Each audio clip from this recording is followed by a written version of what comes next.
बिना माँ के बिना बाप के आपस में लड़ने की प्रैक्टिस कर रहे हैं शेर के बच्चे। माँ बाप का अंकुश नहीं और माँ बाप कोई है नहीं। शेर है तो लड़ेंगे, तो इससे घबराना नहीं, इससे कोई परेशान नहीं होना। बच्चे लड़ेंगे पर एक दूसरे का नुकसान नहीं करेंगे, इसका इत्मीनान, इसका यकीन दिल में रखना।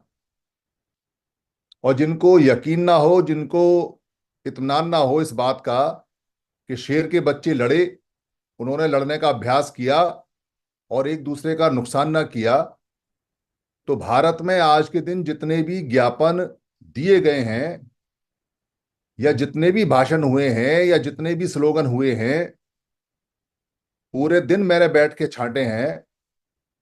कहीं भी किसी भी ज्ञापन में, किसी भी भाषण में, किसी भी स्लोगन में ये नहीं कहा गया कि हमारे भाइयों को, हमारे छोटे या बड़े भाइयों को, हमारे परिवार के लोगों को, हमारे समणों को सरकारी नौकरी में हिस्सा नहीं मिलना चाहिए, या इतना हिस्सा नहीं मिलना चाहिए, या उतना हिस्सा नहीं मिलना चाहिए।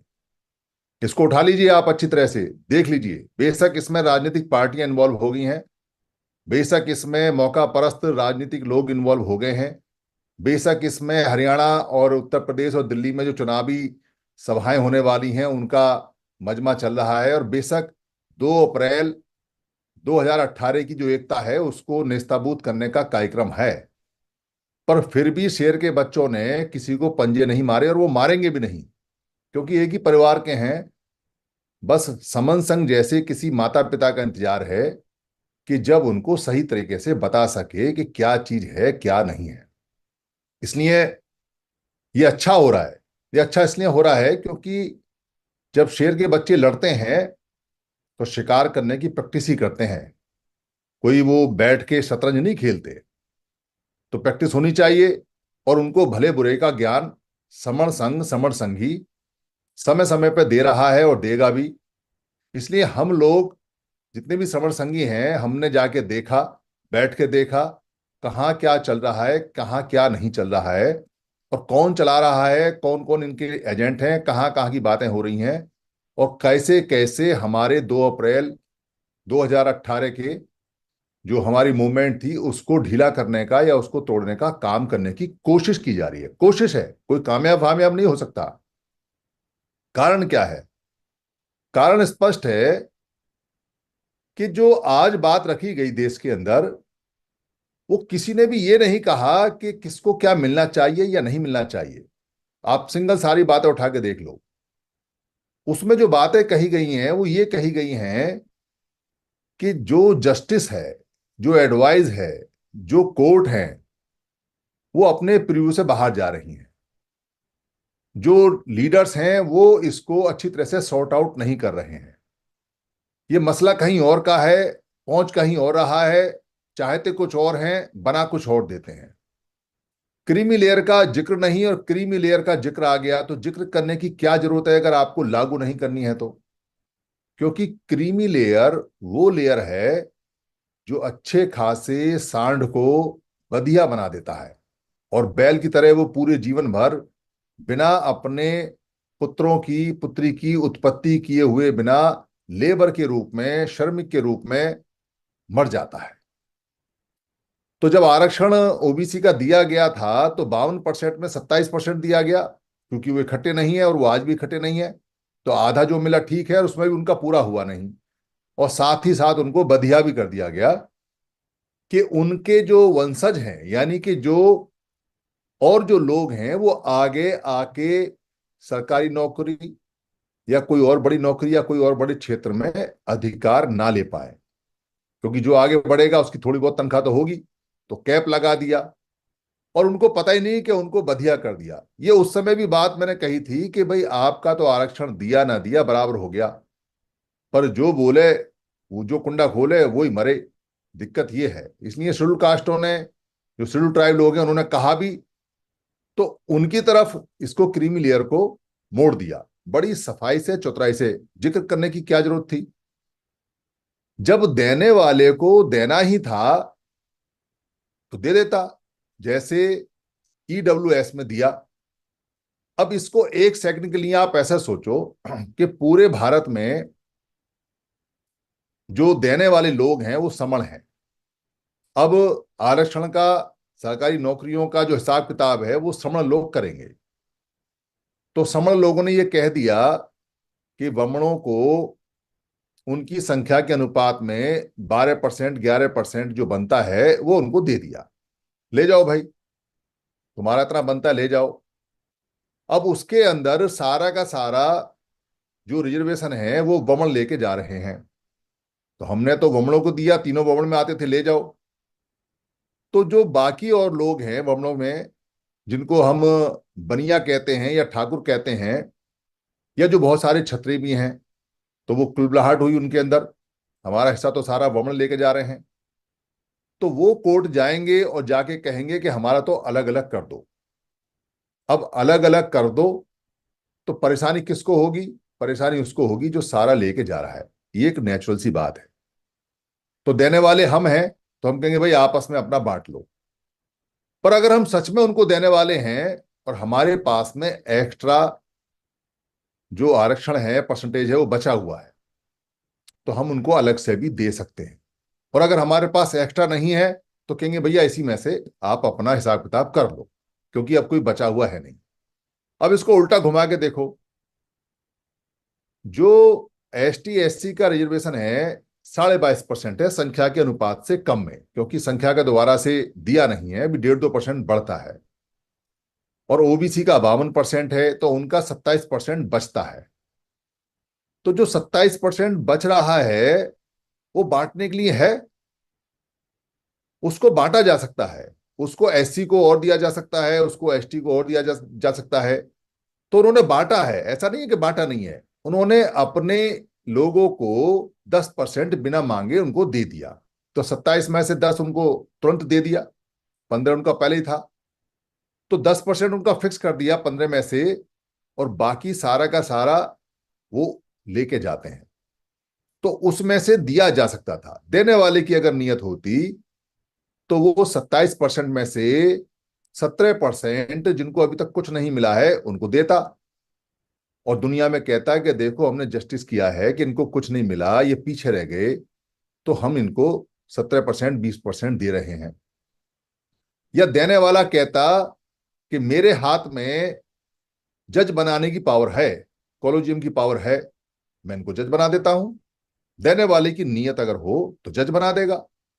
देने वाले की नीयत अगर हो तो लेटरल एंट्री लेके आ सकता है, लेटरल एंट्री में अफसर बना सकता है। देने वाले की अगर नीयत हो तो जो पीएसयू हैं, जो पब्लिक सेक्टर की यूनिट हैं, उसमें दे सकता है। और देने वाले की अगर नीयत हो तो वो रोस्टर को उल्टा भी कर सकता है कि पहली जो वैकेंसी होगी वो सबसे ज्यादा उस व्यक्ति को होगी जिसको अभी तक कुछ नहीं मिला है, तो दे दो भाई। पर देने वाले की नीयत हो तब ना। देने वाले की नीयत नहीं, देने वाले का झगड़ा कराना है। झगड़ा इसलिए कराना है क्योंकि सबको बारी बारी से तोड़ना है। अगर टूटेंगे नहीं, इकट्ठे हो जाएंगे, तो सारा आरक्षण ले जाएंगे, फिर आरक्षण बांटेंगे भी। और आरक्षण छोड़ो, जमीन ले जाएंगे, जायदाद ले जाएंगे, स्टॉक एक्सचेंज ले जाएंगे, व्यापार ले जाएंगे, कपड़ा ले जाएंगे, इंडस्ट्री ले जाएंगे, देश ले जाएंगे, विदेश ले जाएंगे।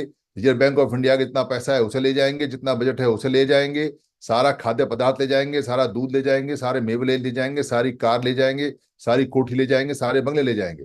जो इकट्ठे होते हैं वो ले जाते हैं। बांग्लादेश में देख लो, बांग्लादेश में भी आरक्षण का मामला था और लोग वहां ले गए सब कुछ।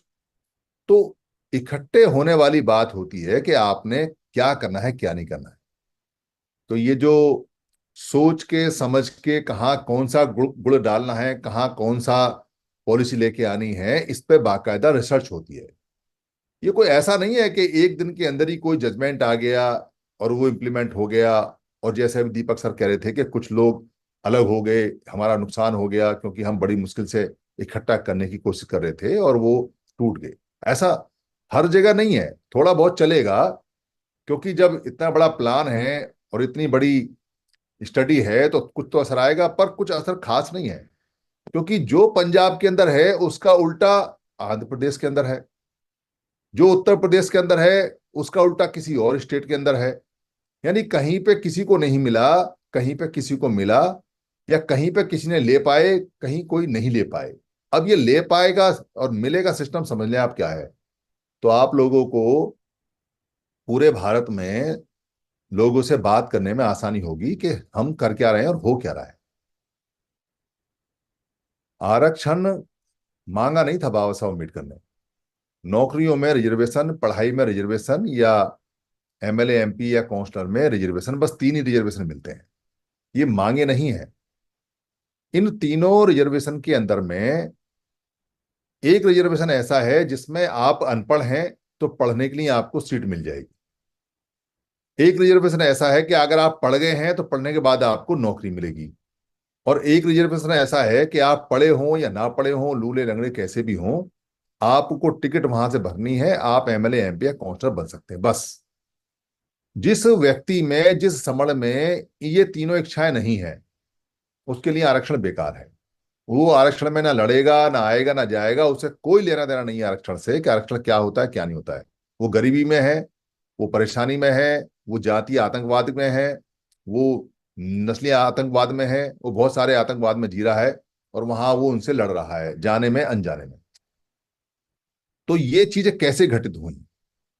जब बाबा साहब अम्बेडकर ने ये कहा कि हम अपनी अवस्था, अपनी स्थिति को खुद ही सुधार लेंगे, और हमको संवैधानिक अधिकार चाहिए डिसीजन लेने का, संविधान में बिल पास करने का, बिल बनाने का, बिल को लागू कराने का, नियम बनाने का, अपनी सुविधाजनक अपने हिसाब से अपने लिए नियम बनाने का अधिकार चाहिए। और ये अधिकार कोई और ना ले, क्योंकि हम लोग प्रताड़ित लोग हैं।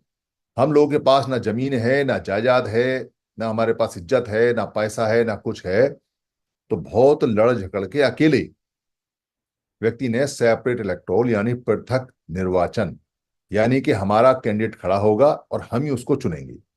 और इसके अतिरिक्त एक पावर और भी थी कि दूसरे एरियाओं में भी हम वोट डालेंगे, जहां हमारा कैंडिडेट खड़ा नहीं होगा वहां हम दूसरे लोगों को चुनेंगे।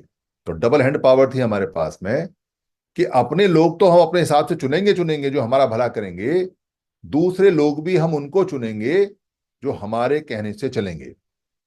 आज जो स्थिति है उसकी उलट स्थिति मांगी थी डॉक्टर अम्बेडकर ने, और लेके भी आए थे।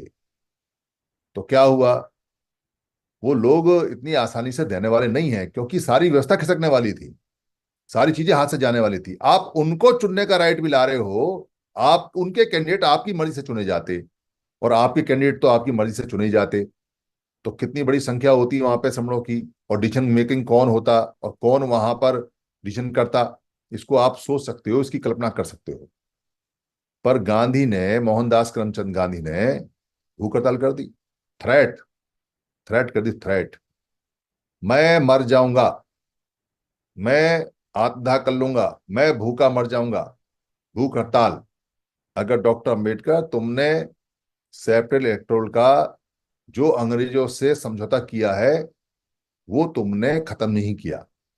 तो समझौता खत्म होना था अंग्रेजों से, क्योंकि अंग्रेजी उसमें पार्टी थे, आया अंग्रेजों से था। पर समझौता इलीगल रूप से खत्म हुआ गांधी के साथ।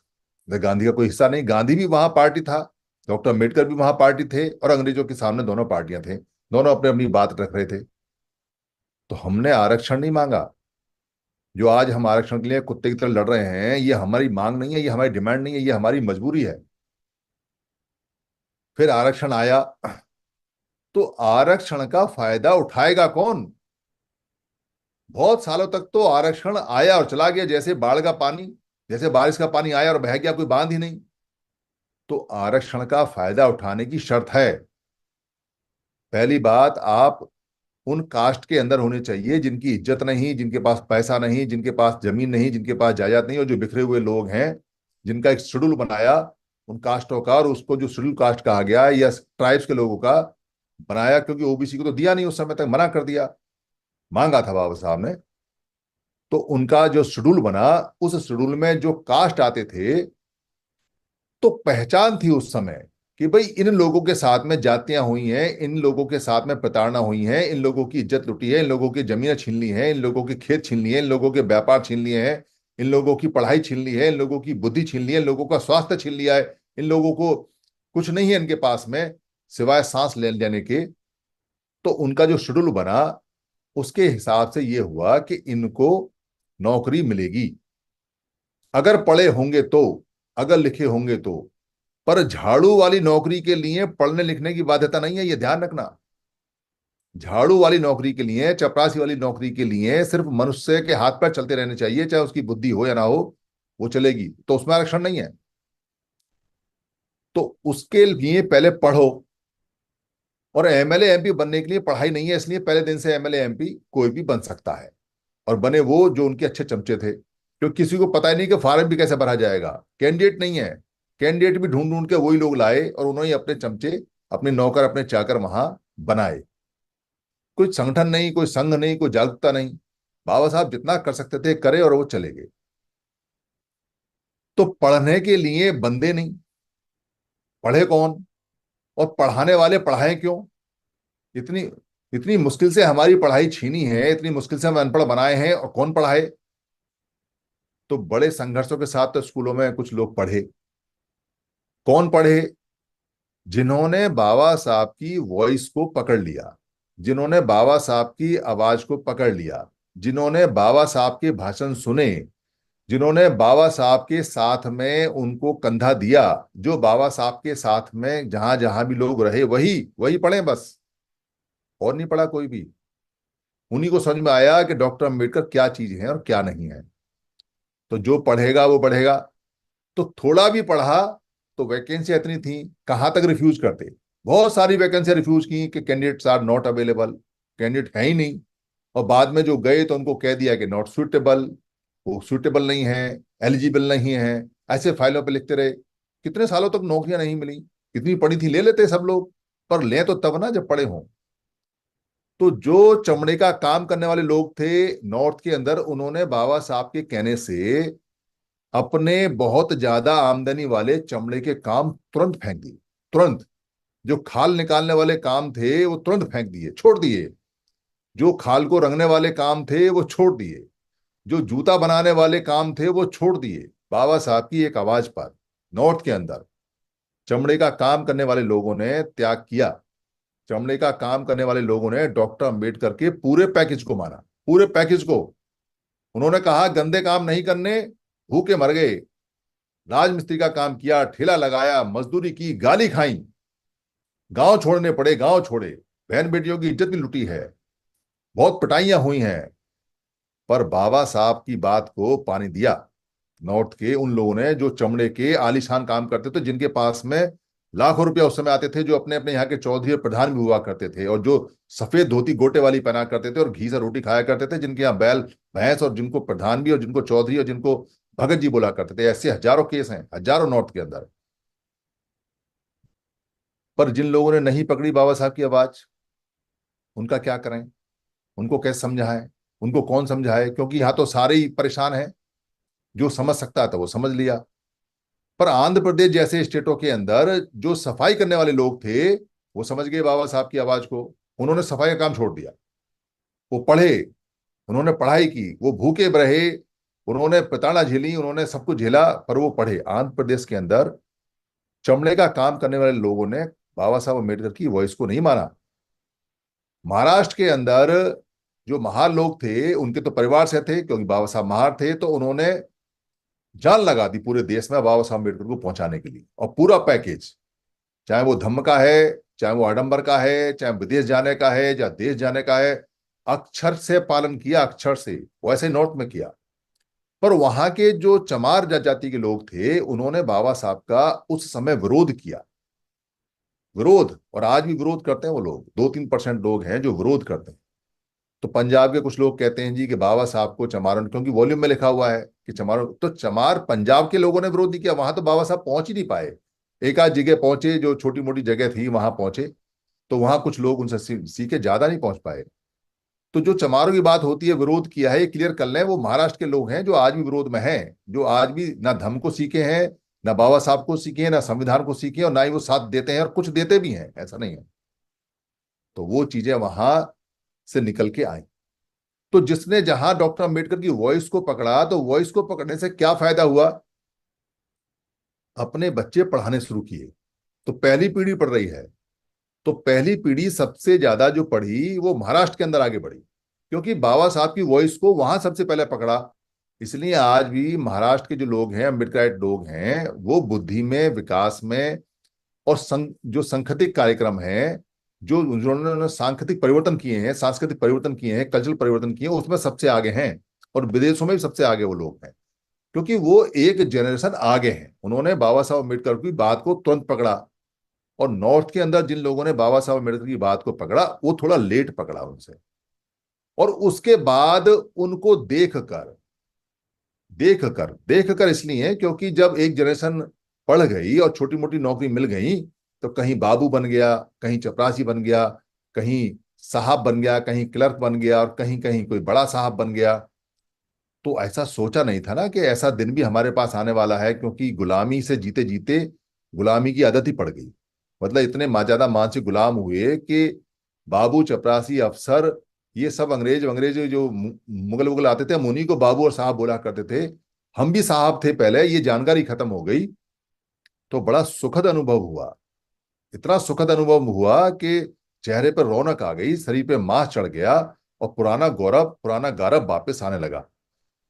तो जिन लोगों ने डॉक्टर अंबेडकर को नहीं पकड़ा, तो डॉक्टर अंबेडकर का प्रचार होने लगा, तो उनको ये बात समझ में आ गई कि भाई पढ़ना तो पढ़ेगा, और बिना पढ़े सरकारी नौकरी नहीं मिलेगी।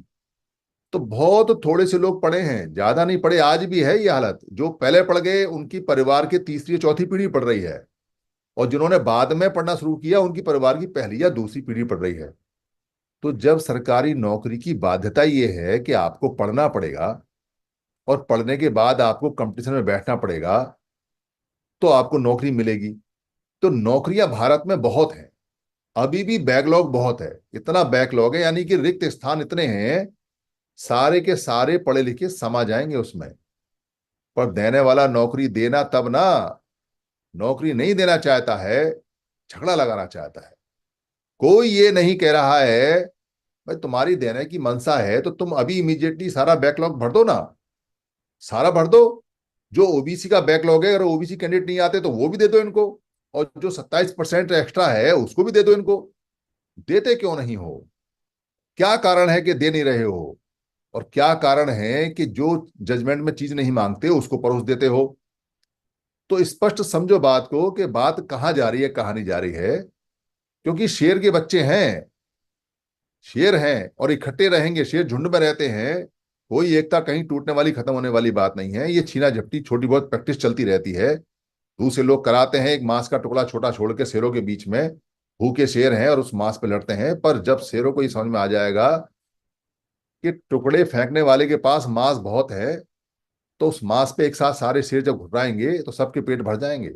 सबके गोदाम भर के मांस पड़ा हुआ है, देने वाला देता ही नहीं। तो देने वाला बनना है या तो, और या इकट्ठा होकर गोदाम में सब लेके आना है, तो झगड़ा खत्म हो जाएगा। भूखे का झगड़ा होता है। अब स्थिति क्या आई है? अब स्थिति ये आई है कि डॉक्टर अंबेडकर का आंदोलन चलाने वाले जो लोग हैं, खासतौर से जो बाम सेफ है, बाम सेफ ने वैचारिक जन जागरण किया, इसमें कोई शक नहीं है। वो टूटते चले गए, पर वैचारिक जन जागरण रहा। जितनी उनकी क्षमता, जितनी उनका तर्क, जितना वितर्क और जितना वो जानते थे, पर उनका वैचारिक आंदोलन कास्ट से अछूता नहीं रहा। उनके जो टुकड़े हुए हैं वो क्षेत्रवाद पे और कास्टिज्म के आधार पे हुए हैं। ये प्रूव्ड है। मैं कहना नहीं चाहता, क्योंकि अब झगड़े ज्यादा बढ़ रहे हैं, इसलिए मैं बता रहा हूं आपको। कास्ट बेस्ड झगड़े हैं उनके, पैसे पे आधारित झगड़े हैं उनके, और क्षेत्रवाद के ऊपर उनके झगड़े हैं, और वर्चस्व के झगड़े हैं उनके, कि हम ही इसको चलाएंगे और हम ही रहेंगे। वर्चस्व के झगड़े, और ये खुल के आ भी रहे हैं। इसका नुकसान है हमें। पर समर संघ धीरे धीरे बढ़ रहा है, उसमें कुछ ऐसी बीमारी कभी नहीं आने वाली, क्योंकि हमने सबसे सीख के उसके नियम को हम ठीक ठाक कर लेते हैं। तो वहां जो लोग हैं, उसमें जो ग्रुप बने, उसमें दो तीन तरह के ग्रुप बने। एक वो जो पहली जनरेशन के लोग थे, उनका अलग ग्रुप है बाम सेफ का। एक वो जो सेकंड जनरेशन में सीखे, उनका ग्रुप अलग है बाम सेफ का। और एक वो जो अब सीख रहे हैं, उनका ग्रुप अलग है। ये अच्छी बात है, क्योंकि सीखने वालों की संख्या बढ़ रही है।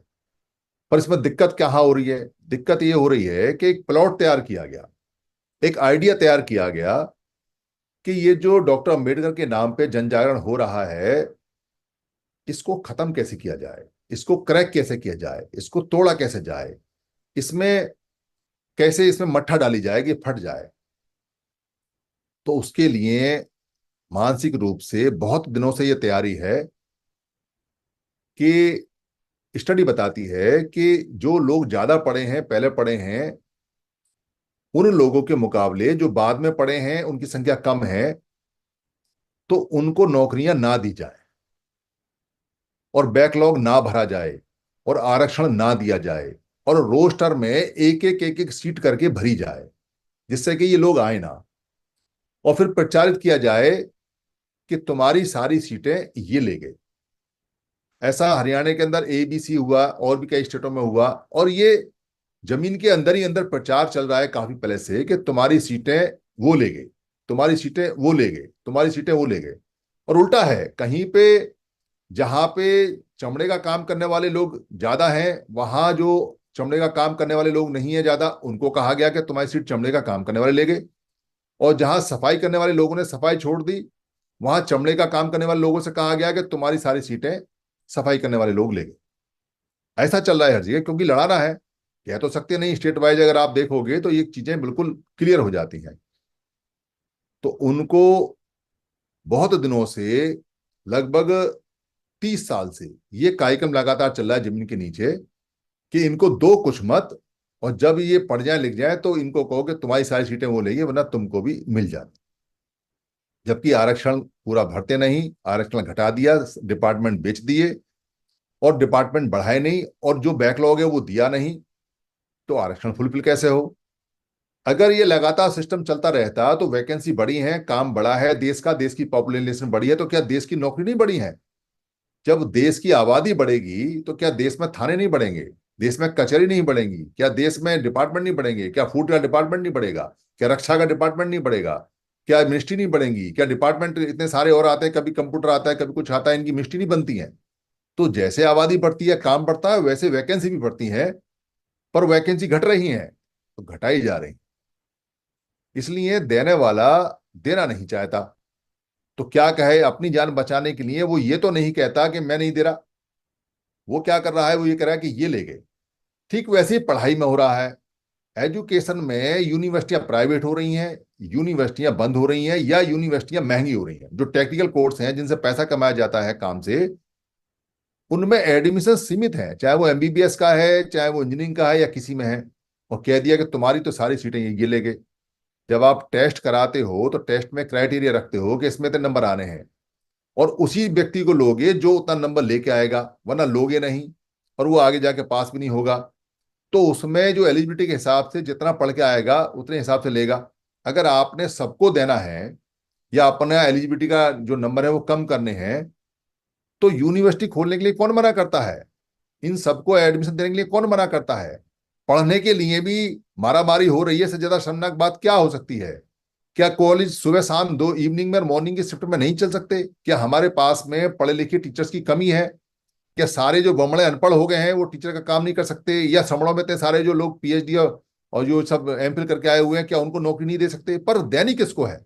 देनी किसी को नहीं है, पर शोर ऐसा मचाना है कि सब ये लेके चले गए और सारी वैकेंसी ये लेके चले गए। लड़के हजारों लाखों की तादाद में, समड़ों के लड़के, समड़ों की लड़कियां बेरोजगार हैं।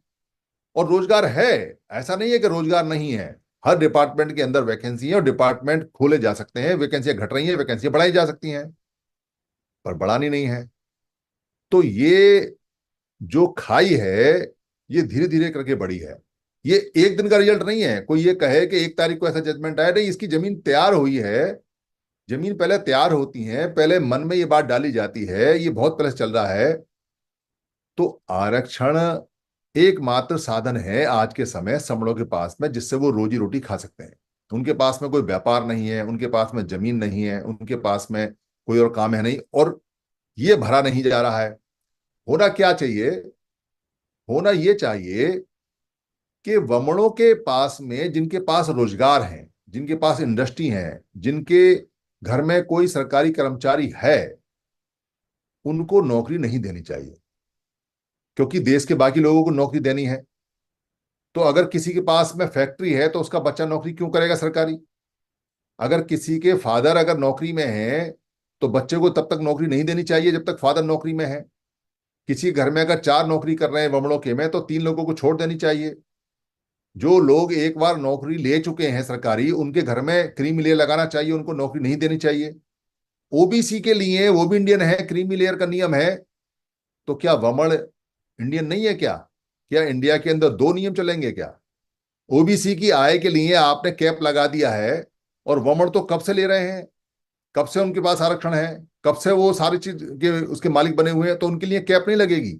उनके लिए कैप का नहीं सोचेगा कोई। कोई इनके लिए जजमेंट, कोई ऑर्डर, कोई एडवाइस उनके कैप लिए नहीं आएगी कि भाई तुम्हारे पास में चीनी मिल भी है, तुम्हारे पास में दुकान भी है, तुम्हारा तुमने इंडस्ट्री भी लगा रखी है, और फिर भी तुम्हारे बच्चे नौकरी कर रहे हैं, वो भी गवर्नमेंट की। प्राइवेट करें तो एक बार समझ में आता है, हालांकि प्राइवेट के अंदर भी रिजर्वेशन चाहिए, क्योंकि वो देश की जमीन, देश के संसाधन, देश का पैसा, देश का पानी, देश की हवा इस्तेमाल करते हैं। तो देश के लोग कहाँ जाएंगे नौकरी करने? अमेरिका। पर उसको नहीं सोचने देते, और हमारे लोग नहीं सोचते कि भाई गोदाम भरे पड़े हैं संसाधनों से, नौकरी से, मांस से, खाने से, पीने से। आप वहां तक ना पहुंचो, इसलिए आप आपस में उलझो, उधर का मत सोचो। अगर आपने ये सोचना शुरू कर दिया कि भाई अगर वमन लोग अपनी सारी नौकरी छोड़ दें जो सक्षम है, और जो पीढ़ियों से नौकरी करते आ रहे हैं उनके अगर क्रीम लेयर लग जाती है, तो कितने लोग हैं ये जो आज ये कहते हैं वंचित हैं, इनके आंकड़े उठा के देख लो, पढ़े लिखे जो ये कर रहे हैं। ये लोग सारे के सारे अफसर बन जाएंगे तो भी कम पड़ेंगे। सारे के सारे भारत में अफसर बन जाएंगे तो भी कम पड़ेंगे, और चाहिए। और जितने जिन लोगों के अगेंस्ट में ये लड़ रहे हैं, जो बाबा साहब के अनुयायी हैं, वो भी कितने हैं? वो भी सारे अगर नौकरी पर लग जाएंगे तो भी कम पड़ेंगे। अभी पढ़ने की दर तो वैसे ही कम हो रही है। पर कोई इनको लगाना चाहे तब ना, कोई इनको देना चाहे तब ना, ये सोच नहीं बन रही है, ये समझदारी नहीं बन रही है कि भाई आंकड़े इस बात के लाओ कि जो बाकी वैकेंसी हैं, जो बाकी आरक्षण है, वो कहाँ जा रहा है। आंकड़े इस बात के लाओ कि जो एक्स्ट्रा रिजर्वेशन है उसमें से बढ़ना चाहिए, उसमें से सबको मिलना चाहिए, चाहे वो वंचित है या वंचित नहीं है, या जो शेड्यूल कास्ट है उसको, या ओबीसी है उसको। ये ओबीसी का हिस्सा है, ओबीसी को पूरा मिलना चाहिए, जिसका जितना है उसको उतना मिलना चाहिए। पर इस बात को कहने को कोई तैयार नहीं है। 21 तारीख का जो ये सिस्टम बना और जो लोगों ने आक्रोश किया, खासतौर से जहां जहां अम्बेडकराइट लोग हैं, उन्होंने अपने किसी छोटे या बड़े भाई, छोटे बड़े भाई मैं इसलिए बोल रहा हूं क्योंकि यहां पर कुछ और है स्थिति, और दूसरे स्टेट में कुछ और स्थिति है। तो कहीं छोटे भाई हैं, कहीं ये बड़े भाई हैं, कहीं मतलब ज्यादा ये समृद्ध है, कहीं नहीं हो पाए, जो जब पढ़ा उसके हिसाब से। तो जितने भी ये लोग हैं, सारे के सारे ये लोग अगर अच्छी तरह से स्टडी कर लें और अच्छी तरह से इस बात को समझ लें, तो इनकी गरीबी दूर हो सकती है, और इन्हें आपस में उलझने की जरूरत भी नहीं है। पर उलझा कौन रहा है? अगर आप यहाँ स्टडी करोगे, आप यहाँ देखोगे, जो वीडियोज आ रही हैं या जो स्टेटमेंट आ रही हैं या जो नेतागिरी हो रही है, जिन भी लोगों को एमएलए एमपी का टिकट चाहिए, वही वैमनस्य फैला रहे हैं। बहुत कम लोग हैं जो पढ़े लिखे हैं, और बहुत कम लोग हैं जिनको नौकरी मिलने वाली है। अधिकतर जनता को तो पता ही नहीं आरक्षण क्या होता है। ना तो वो पढ़े हैं, ना वो लिखे हैं। जब पढ़े नहीं लिखे नहीं तो उन्हें आरक्षण से लेना देना क्या? और ना ही वो बेचारे एमएलए एमपी बन पाते हैं। उनकी संख्या बहुत बड़ी है। उस संख्या का खेल हो रहा है जो हो रहा है, कि वो संख्या कहाँ जाएगी। वो संख्या जो है, वो एक तरह से पूरे के पूरे सिस्टम का डिसाइडिंग फैक्टर है। डिसाइडिंग फैक्टर इसलिए क्योंकि जिधर उनका वोट पड़ेगा उधर ही गवर्नमेंट बन जाएगी। वो डिसाइडिंग फैक्टर है। तो डिसाइडिंग फैक्टर को आपस में उलझाने के लिए, तोड़ने के लिए, हटाने के लिए ये काम हो रहे हैं। ये जो नौकरी लेने वाले लोग हैं, जो पढ़े लिखे लोग हैं, ये कोई वोट वोट नहीं डालते, और डालते हैं तो बहुत कम डालते हैं, और इनकी संख्या कोई ज्यादा नहीं है। आप आंकड़े उठा के देख लो। अगर भारत में आज के समय 25% SC ST हैं, तो 25% अगर इनका सबका वोट पड़ता होता तो कितना वोट हो जाता? जबकि वोटों का जो परसेंटेज है 50% से ऊपर कहीं पूरे देश में जाता नहीं। इसलिए अधिकतर जो लोग हैं उनको कैसे पाले में बदला जाए। तो जगह जगह सभाएं हो रही हैं, जगह जगह एक दूसरे के खिलाफ गालियां, एक दूसरे को क्यों? वो हमारे पाले में आ जाए। अच्छा, हमारे पाले में ना भी आए तो दूसरे के पाले में ना जाए। ये खेल है, ये खेल है अधिकतम संख्या को इकट्ठा करने का, कि अधिकतम संख्या कैसे इकट्ठे हो। तो इकट्ठा करने के लिए या तो प्यार से आएगी, या दुत्कार से आएगी, और या फिर गुमराह करके आएगी। तो अभी प्यार से आ नहीं रही है, क्योंकि प्यार से जब आएगी जब आप कुछ दोगे, और दुत्कार से आने रही है क्योंकि लोग इकट्ठे होते जा रहे हैं तो दुत्कार मानते नहीं, धमका देते हैं। तो फिर कैसे आएगी? फिर उनको भ्रम में डाल के, उनको मिसलीडिंग करके, उनको गलत सूचनाएं दे के, गलत जानकारी दे के, तब उनको भ्रमित किया जाएगा, तब वो आपस में एक दूसरे से टकराएंगे। तो समन संघ को क्या करना चाहिए? समन संघ को उनसे कहना चाहिए कि आप जो चाहते हो वो सब पूरा हो सकता है। शेर के बच्चों को सारा मांस मिलेगा, सारा शिकार मिलेगा, पर तब मिलेगा जब मिलकर शिकार करोगे। तो प्रैक्टिस भले ही कर लो आपस में एक दूसरे से, पर एक दूसरे को एक तो जख्मी ना करो, वैसे भी करते नहीं है, और दूसरा बड़े होने की तैयारी करो। और जैसे आप बड़े होगे और जैसे आप इकट्ठे होते चले जाओगे, वैसे सारी चीजें अपने आप आ जाएंगी। ये बहुत अच्छा साइन है कि भारत में समणों ने कम से कम भारत बंद करने का सपना देखना शुरू तो किया, कर भी चुके हैं। भारत बंद का मतलब ये नहीं होता कि दुकानें बंद होंगी या इंडस्ट्री बंद होगी। भारत बंद का सपना होता है कि सारे लोगों की वॉइस एक हो जाए, सब लोग एक समय पे एक साथ इकट्ठे हो जाएं। तो भारत बंद बेसिकली भारत बंद नहीं है। जो बंद होना है वो एट्रोसिटीज बंद होनी है, जो बंद होना है वो जो अत्याचार है वो बंद होने हैं। इकट्ठे होने का ये फायदा होता है। तो इतना बड़ा सपना देखा है कि यूनाइट हो रहे हैं। ये ठीक वो सपना है जब कभी अंग्रेजों को यहां से हटाना था तो मोहनदास करमचंद गांधी के हाथ पर फूल गए और फाइनेंस मिला नहीं। उधर जो अंग्रेज थे उन्होंने सामान उतार के बाहर फेंक दिया, पिछवाड़े लात मार के उतार दिया। तो बेइज्जती हुई तो बदला लेना था, पर बदला लेने के लिए संसाधन नहीं। और एक गुजराती किसी जो व्यापारी है उसने कहा भी कि मैं आपको फाइनेंस करूंगा। तो फाइनेंस जब आ भी गया तो कहें कैसे, करें कैसे? तो पूरे भारत को एक करने के लिए डांडी मार्च यात्रा निकाली गई। डांडी मार्च यात्रा का मतलब ये था कि पूरे भारत में एक वॉइस, तो व्हाट्सएप था नहीं और टीवी अखबार अंग्रेजों के हाथ में थे, तो क्या करे आदमी? तो यात्रा निकाली जाती है, आज आजकल भी निकाली जाती है, पॉलिटिकल लोग निकालते हैं। साहब काशीराम ने जी भी यात्रा निकाली, और बुद्ध तो 45 साल तक यात्रा ही करते रहे। उनकी यात्रा सबसे बड़ी है, महायात्रा बोल सकते हैं उनको, याता, ये यात्रा बोलते हैं, याता। तो जो यात्रा निकाली गई, उस यात्रा में लंगोट पहन के लोगों को इमोशनली ये बताया गया कि देखो मेरे पास कपड़ा नहीं है और मैं जब तक कपड़ा नहीं पहनूंगा जब तक तुम्हारे बदन पे कपड़ा नहीं आ जाएगा, क्योंकि सूट वूट पहन के यात्रा करोगे तो लोग यकीन नहीं करेंगे। तो लोग बाकायदा साथ लगे, जिनको बाद में एमपी बनना था, मिनिस्टर बनना था, वो लोग सब साथ लगे। जिन व्यापारियों को फायदा चाहिए था वो सब फाइनेंस में लगे, पूरा सिस्टम बना।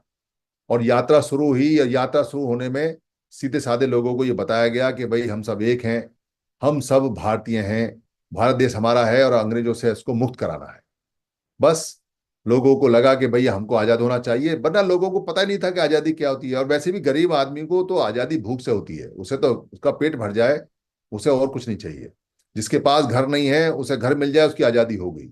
जिसके पास में खाने को नहीं है, खाने को मिल जाए तो आजादी हो गई। गरीब लोगों को कुछ नहीं पता कि देश में क्या हो रहा है क्या नहीं हो रहा है, पर उनको एहसास कराया गया, उनको बताया गया, दांडी मार्च निकाली गई। तो उससे देश में इकट्ठा हुआ, मूवमेंट हुआ, असहयोग आंदोलन हुआ, काम करना बंद हुआ।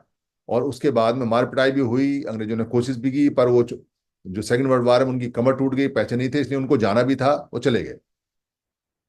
वैसे ही भारत बंद में देश इकट्ठा होता है तो एक आवाज जाती है।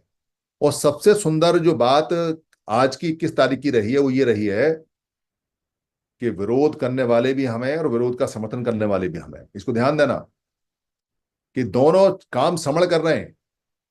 लग ऐसा रहा है कि हम एक दूसरे के विरोध में हैं, पर विरोध में नहीं है। एक भी स्टेटमेंट ऐसी नहीं आई है जब ये कहा हो कि हमारे भाई को किसी को आरक्षण नहीं मिलना चाहिए। जितनी वॉइस आई है वो ये आई है कि जो जजमेंट है, जो एडवाइस है, जो ऑर्डर है वो ठीक नहीं है, और क्रीमी लेयर बिल्कुल नहीं चाहिए, और हमें तोड़ना नहीं चाहिए। सब जगह ये आवाज आई है। तो सबसे सुंदर बात जो आज हुई है वो ये हुई है कि हम अपने पैरों पर खड़े होने की कोशिश में हैं। और आज हम दोनों पार्टी हैं। ये दोनों पार्टी जिस दिन लोकसभा में पहुंच जाएंगी, कि पक्ष में भी हम विपक्ष में भी हम, ये दोनों पार्टी जिस दिन आश्रमों में और मठों में पहुंच जाएंगी कि मठ के हम चलाने वाले भी हमें हैं और मठ को हम जो वचन देने वाले, प्रवचन देने वाले भी हमें हैं। जब ये दोनों पार्टियां व्यापार में पहुंच जाएंगी कि खरीदने वाले भी हमें और बेचने वाले भी हमें हैं, जब ये दोनों पार्टी संगठन में पहुंच जाएंगी कि विरोध भी, विपक्ष भी हमें और पक्ष भी हमें हैं, जब ये दोनों पार्टी विदेश में पहुंच जाएंगी और वहां जाके कहेंगी कि हम एक साथ हैं और सारे मिलकर काम करेंगे, उस दिन हमारा जय और विजय दोनों हो जाएगा। किसी भी स्थिति में भारत में आप देखोगे कि बेशक वो संख्या में कम है, पर हर जगह दोनों पार्टी उन्हीं की मिलती है। हर जगह दोनों पार्टी उन्हीं की मिलती हैं, चाहे राजनीति में हो, चाहे कहीं बाबा का संत का आश्रम हो, चाहे कहीं व्यापार हो, चाहे कहीं झगड़ा हो, चाहे कहीं कोई पत्रकारिता हो, चाहे कहीं जुडिशरी हो, सब वही है। मतलब वकील भी वही हैं, जज भी वही हैं, पत्रकार भी वही हैं, टीवी सुनने वाले वही हैं, सुनाने वाले, अखबार छापने वाले वही हैं, पढ़वाने वाले वही हैं, सब वही हैं। तो बहुत अच्छा साइन हुआ है। इसके लिए सभी जितने भी समण हैं उनको मंगल कामनाएं, बधाई है कि हम दोनों तरफ से खड़े हो रहे हैं और ये अच्छा है। बहुत जल्दी समर संघ उन सबको डायरेक्शन देने की स्थिति में आ जाएगा। हमारे जो समर संघ है वो बहुत तेजी से तैयार हो रहे हैं। हमारा संघ बहुत तेजी से समझा रहा है, लोगों को समझ में आ रहा है। छोटी मोटी चीजें चलती रहती हैं, उनसे कहीं परेशान नहीं होना है। ये चलता रहता है, क्योंकि जैसे जैसे जो सज्जन व्यक्ति हैं, संत व्यक्ति हैं, शांति फैलाते हैं, वैसे वैसे शैतान भी अपनी हरकत करते हैं। अगर शैतान अपनी हरकत करनी बंद कर जाए तो फिर तो हम एक ही दिन में किला फतेह कर लेंगे। तो शैतान भी काम करेगा तो उसको भी देखना है, और संत भी काम करेंगे वो भी देखना है। इसका ना बुरा मानना है ना अच्छा मानना है, सारे हमारे भाई हैं। थोड़े बहुत अगर कोई इधर उधर कहता है, बहकाता है, तो ये मान के चलो कि ये राजनीति में जाएगा, ये एमएलए बनेगा, ये एमपी बनेगा, ये आगे जाके कुछ ना कुछ राजनीति करेगा। बड़ी मजबूरी होती है। दिल्ली में हमने देखा है कि राजनीति में इधर वाले लोग उधर बात कर रहे हैं, उधर वाले लोग उधर बात कर रहे हैं। अच्छा है, क्योंकि राजनीति भी हमारा एक हिस्सा है और लोगों को सीखना चाहिए। अगर राजनीति नहीं सीखेंगे तो काम चलेगा कैसे। अगर मेरी किसी बात में कोई बात खराब लगी हो किसी को, तो मैं संघ से या उस व्यक्ति से माफी चाहता हूँ। संघ मुझे माफ करे, संघ मुझे माफ करे, संघ मुझे माफ करे। किसी का कोई सवाल जवाब हो, पूरी बहस होगी, सवाल जवाब के आंसर दिए दिए जाएंगे। कहीं कोई बात हो तो खूब जम के करें। 185 लोग यहाँ बैठे हुए हैं, क्योंकि समाज में सब जगह जाना है और बताना है। संघं नमामि, संघं नमामि, संघं नमामि, और सभी समर्थ संतों को वंदामि।